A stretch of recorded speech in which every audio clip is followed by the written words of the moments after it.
होता की सध्या भाजपमध्ये अन्य पक्षातून मोठ्या प्रमाणावर इनकमिंग होतं आहे, मात्र जुन्या कार्यकर्त्यांकडे लक्ष द्या, नाहीतर जेवढ्या जोराने वाढलो तेवढ्याच जोराने खाली आल्याशिवाय राहणार नाही, असं स्वतः भाजपचे केंद्रीय नेते नितीन गडकरी म्हणतात.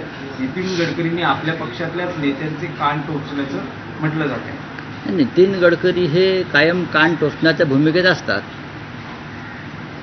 नितीन गडकरींची जर गेल्या काही काळातली वक्तव्य भाषणं ऐकली तर त्यांनी कानच टोचण्याचा कार्यक्रम हाती घेतलेला उपक्रम. पण त्यांच्या कान टोचण्याचा काही उपयोग होतोय का हे पाहायला पाहिजे. महाराष्ट्रामध्ये नव्हे तर देशभरामध्ये जो भारतीय जनता पक्ष आहे तो मूळ भारतीय जनता पक्ष नसून तो डुप्लिकेट सुजलेला फुगलेला भारतीय जनता पक्ष आहे. भारतीय जनता पक्षातले आजचे आमदार 60% आमदार हे बाहेरून आलेले आहेत, 60-65%.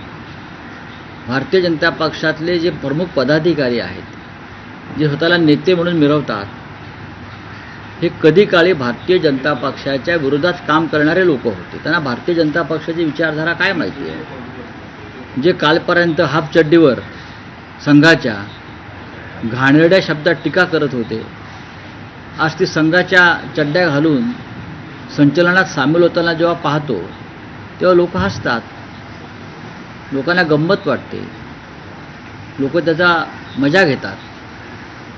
भारतीय जनता पक्षामध्ये आज त्यांच्या स्वतःचे असे 20%च लोक आहेत आणि बाकी सगळे बाहेरून आलेले हौसे नवसे गवसे आहेत.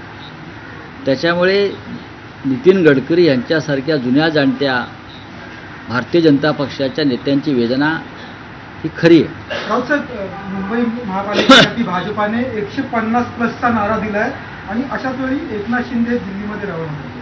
बघा, मला असं वाटतं त्यांचा जो